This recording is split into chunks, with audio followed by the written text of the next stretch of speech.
Today I fucked up by messing around in Singapore and getting caned as punishment. I was born in Singapore, spent most of my childhood abroad, and only moved back at 17. Maybe if I grew up there I would have known more seriously how they treat crime and misbehavior. I didn't pay much attention in school and got involved in crime in my late teens and earlier 20s, eventually escalating to robbery. I didn't use a real weapon but pretended I had one, and it worked well for a while in a place where most people are unaccustomed to street crime, until inevitably I eventually got caught. This was during the early pandemic, so they maybe factored that in when giving me a comparably short prison term at only 2 years, but I think the judge made up for it by ordering 12 strokes of the cane, a bit higher than I expected. I knew it would hurt, but I had no idea how bad it actually would be. Prison was no fun, of course, but the worst was that they don't tell you what day your caning will be. So every day I wondered if today would be the day.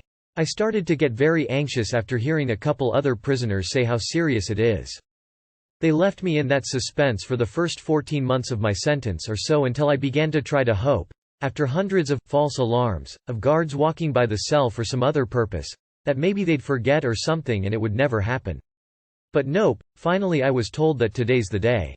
I had to submit for a medical exam and a doctor certified that I was fit to receive my punishment.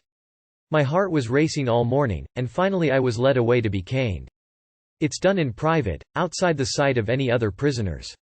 It's not supposed to be a public humiliation event like in Sharia. The punishment rather comes from the pain. I had to remove my clothes and was strapped down to the device to hold me in place for the caning. There was a doctor there and some officers worked to set up some protection over my back so that only my buttocks was exposed. I had to thank the caning officers for carrying out my sentence to teach me a lesson. I tried to psyche myself up thinking, okay, it's 12 strokes, I can do this. But finally the first stroke came. I remember the noise of it was so loud and then the pain was so shocking and intense, I cried out in shock and agony. I tried then to get away but I couldn't move. By the third stroke I could barely think straight. I remember feeling like my brain was on fire and the pain was all over my body, not just on the buttocks. I think I was crying but things become blurry after that in my memory. I remember the doctor checking to see if I was still fit for caning at one point and giving the go-ahead to continue. After the 12th stroke they released me but I couldn't move. 2 officers had to help me hobble off. They doused the wounds with antiseptic spray and then took me back to a cell to recover. My brain felt like it was melting from the pain, so my sense of time is probably a bit distorted from that day, but I remember I collapsed down in the cell and either passed out or went to sleep. But little did I realize that the real punishment of caning is more the aftermath, than the caning itself. When I woke up the pain was still incredibly intense, but not so much that it was distorting my mind, which almost made it worse in a way. My buttocks had swollen immensely and any pressure on it felt like fire that immediately crippled me, almost worse than a kick to the groin. My first time I felt like I had to use the toilet. I was filled with dread because of the pain. I managed to do it squatting instead of sitting, but still, just the motion of going, 2 inches agitated all the wounds and the pain was so sudden and intense that I threw up. I tried to avoid eating for a week because I didn't want to have to use the toilet. After a couple days the officers told me I couldn't lay naked in my cell anymore and had to wear clothes. This was scary because they would agitate the wounds. I spent most of the day trying to lay face down and totally still because even small movements would hurt so bad as the clothes rustled against it. This continued for about a month before things started to heal, and even then, these actions remained very painful, just not cripplingly painful. I didn't sit or lay on my back for many months. By the time I got out of prison I had mostly recovered, but even to this day, there are severe scars and the area can be a bit sensitive. It was way worse than I expected the experience to be. I know it's my fault, but I do wish my parents had warned me more about the seriousness of justice here when we moved back, though I know I wouldn't have listened as a stupid teen. Thankfully they were supportive when I got out and I'm getting back on my feet literally and metaphorically. TLR got caught for robbery in Singapore. Found out judicial caning is way worse than I ever imagined. You didn't mess around. You committed armed robbery.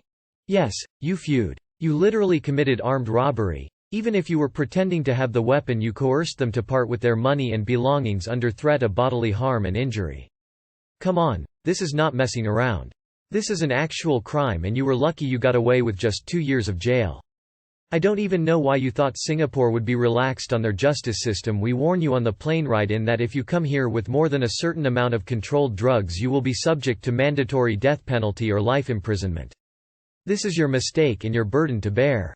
Edit. Typo. I found a video of a caning that got leaked many years ago. Warning. Graphic. That was in Malaysia, but Singapore uses the same method. Looks like that poor fellow only got a couple more strokes than Op was sentenced to. The first couple don't seem so bad, but by the end, yikes. That's worse than I expected it to even look. The whole butt seems to be ruined. How does one even heal from that? You wish your parents warned you? Man, you moved back at 17 and went committing crimes in your 20s.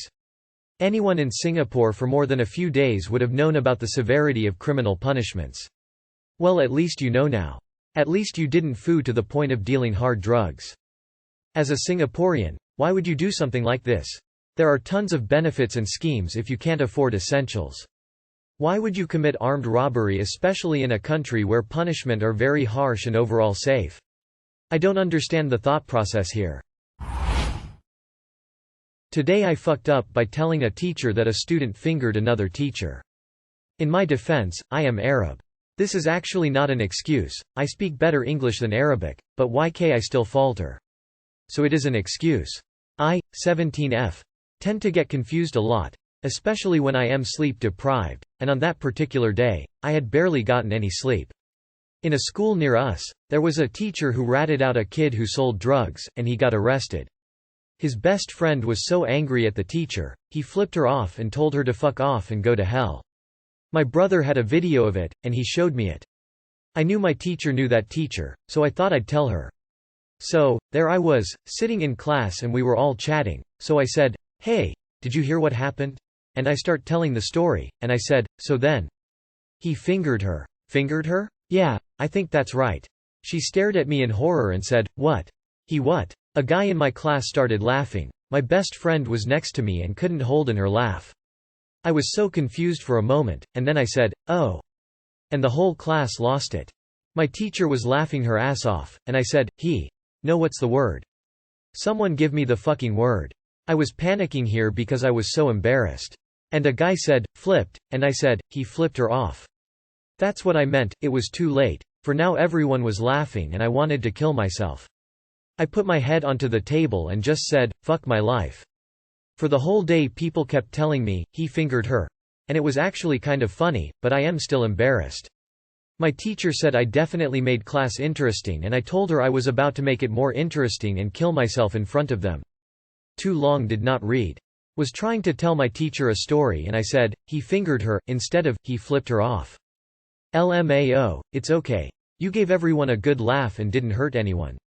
Thank you for sharing. Is it possible you were trying to say, "Gave her the finger," which is why you said, "Fingered her"? Flipped off and gave the finger are synonymous. My wife is angry at you over this. I just laughed so hard it woke her up. I swear I read it today. I fucked up. That was almost exactly like this a couple months ago, but I can't find it. I'm not accusing Op of stealing, reposting BTW. Thank you so much for sharing. Today I fucked up by accidentally ghosting the girl I was supposed to go out with and not showing up at our date. So the plan was to go to a friend's birthday barbecue. Go for some beer, go home, shower, rest a bit and then hang out with that girl. We'd probably go for a walk and then watch some movie at her house or something. I haven't seen her for quite a while, 2 weeks I think, and I was really looking forward to it. However, my dumb ass drank a little too much and when I went home I just showered and then dropped dead. I already told her that I was a little drunk and told her to call me if I didn't reply to her messages at said time, but that obviously didn't work cause I was too deep in sleep. 7 texts, 5 phone calls. Worst thing is my dad came to wake me up at 22:30 and I said some shit like, "Okay 2 minutes," and I don't even remember saying that. She texted me at 2100, which was date time, and I replied to her, but I don't remember doing that either. The fact that I replied while I was half asleep, maybe even asleep, I don't even know, must have made her think that I wasn't actually asleep or something and that I intentionally just ghosted her after that and didn't show up. I woke up at 23:30 and tried to apologize, but she wasn't probably still as mad. She has to wake up early tomorrow for a test and her parents go to bed kinda early, so going to her house at 23:30 wasn't possible. I don't blame her, I am a huge prick. I knew that drinking before hanging out with her wasn't the best idea, but I thought that the worst thing that could happen would be me saying some dumb shit during our date and making her laugh, and I fucking love her laughter, so I didn't really count the beers, wine I had. What hurts more is the fact that my idiocy made her even worry about me. She literally texted me, "You're making me nervous." I don't know how to properly apologize. I can't see her till next weekend because we both got exams and tons of studying, and all I can do now is text her. I'd do anything for her, but what I did was really fucking horrible, especially from her point of view, so I don't know if I deserve forgiveness. She went to bed before I managed to explain myself, which means she has way too much time to overthink it and get sadder, which really sucks. Too long did not read. Today I fucked up by not showing up to a date because I was drunk and fell asleep before date time. Judging my English won't do much. I have other things to be sad. Sorry about, so don't waste your muscle cells telling me my European teen English is shit. I already know that. Please don't show up drunk or one-half drunk for any date. Had a guy do that once and there was definitely no second date. LPT. Saying you'll do anything for her doesn't mean anything. A relationship lives or dies by you doing the little things every day. Remembering to call, giving a kind compliment, buying her favorite candy on the way to the date for her, stuff like that. Grand gestures don't mean anything. Honestly, the best you can do is apologize. You can't change the past, so just apologize and ask her how you can make it up to her. If you really like this girl, which it seems like you do, apologizing is the first step. What I did was really fucking horrible, especially from her point of view, so I don't know if I deserve forgiveness. She went to bed before I managed to explain myself, which means she has way too much time to overthink it and get sadder, which really sucks. Your best bet is to apologize ASAP, and in the same breath tell her this, near verbatim. Call her if you can, and if you can't or if she can't talk, text it to her, and also you'd like to talk to her on the phone or in person to apologize that way. And if she does by some uncanny turn of events decide to give you another shot and go out with you later, show up early, sober, and wearing a color she likes, and make damn sure she has your undivided attention and that she knows it. Apologize, but look at yourself too. If this was a one-time dumb thing, then you'll learn to laugh at it in a few years' time. But if you've had similar incidents with alcohol ruining plans, then you should get some self-control, even seek help. Good luck. Today I fucked up by raiding summer sausage in front of my husband. Obligatory. This happened 6 years back when my husband and I first started dating. He bought me a summer sausage as a snack gift because he knew I loved them. As we were in his room, I cut off a piece and ate it. He looks at me weird and I ask him what's wrong. He asks me if I ate the paper. I ask what paper. He then proceeds to tell me the casing on summer sausage is actually wine-colored paper that's not entirely edible. For my entire 20-plus years on the earth until that point, I swore the casing was edible. I was eating it every time I had summer sausage. There were opportunities as a kid where someone could have told me this was the case. I went into my adulthood eating paper. My husband laughed his ass off, absolutely bewildered. I didn't know I shouldn't eat the casing. It's still a joke in my family today about me eating paper, because they know I love it. Too long did not read. I ate inedible paper. Thank you autocorrect. I was not raiding sausage. I was eating sausage. It's food-grade paper. Totally safe to eat. Just Googled if the casing is edible. The general consensus states it's made from edible materials. Occasionally it won't taste great, but you should be fine. Someone wanna tell me what on earth summer sausage is?